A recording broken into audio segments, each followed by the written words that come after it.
Bhawanipatna reserve police पड़ियाठारे जिला स्तरीय साधारणतंत्र दिवस पालित होଯାଇଛି।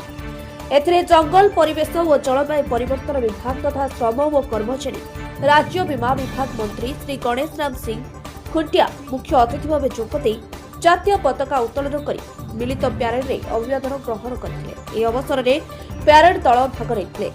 एनसीसी एपीआर सिविलियन प्यारेड में भाग नहीं बेले टीम प्रज्ञापन मेढ़ भाग नहीं समाज को विभिन्न सचेतनता बार्ता देता। यह अवसर में मुख्य अतिथि कहते यह दिवस प्रत्येक भारतीय गर्व गौरव और आनंदर दिवस। यह स्मृति संकल्प और आत्मसमक्षर दिवस।